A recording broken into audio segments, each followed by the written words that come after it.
Hello, welcome to day 4, and today we're gonna be making Sindhi Doda. You might not find today too much excitement in my voice because I am sort of sick, but who cares? So, Sindhi Doda is traditionally nothing but a flat bread which is gluten free, but with time to make it more convenient and easy. Some of the variant of Doda are not gluten free anymore.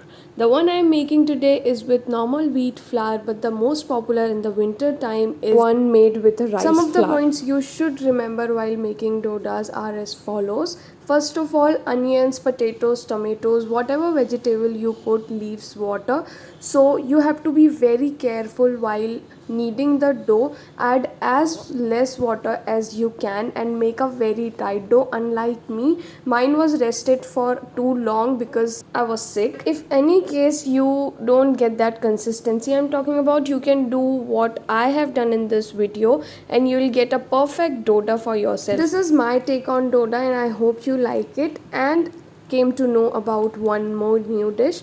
Let's see you tomorrow with another dish. Till then, this is Akshya Sati signing off.